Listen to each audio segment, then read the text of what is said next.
അത്ഭുതമേശുവിൻ നാമം ഈ ഭൂവിലെങ്ങും ഉയർത്തിടാം. അത്ഭുതമേശുവിൻ നാമം ഈ ഭൂവിലെങ്ങും ഉയർത്തിടാം.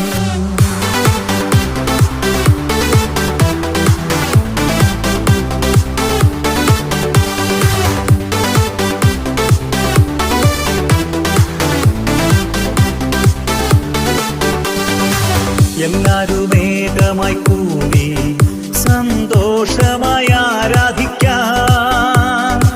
എല്ലാരും ഏകമായി കൂടി സന്തോഷമായി ആരാധിക്കാം.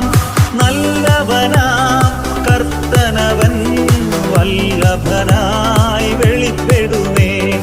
നല്ലവനാം കർത്തനവൻ വല്ലഭനായി വെളിപ്പെടുമേ. അത്ഭുതമേശുവിൻ നാമം ഈ ഭൂവിലെങ്ങും ഉയർത്തിടാം. അത്ഭുതമേശുവിൻ നാമം ഈ ഭൂവിലെങ്ങും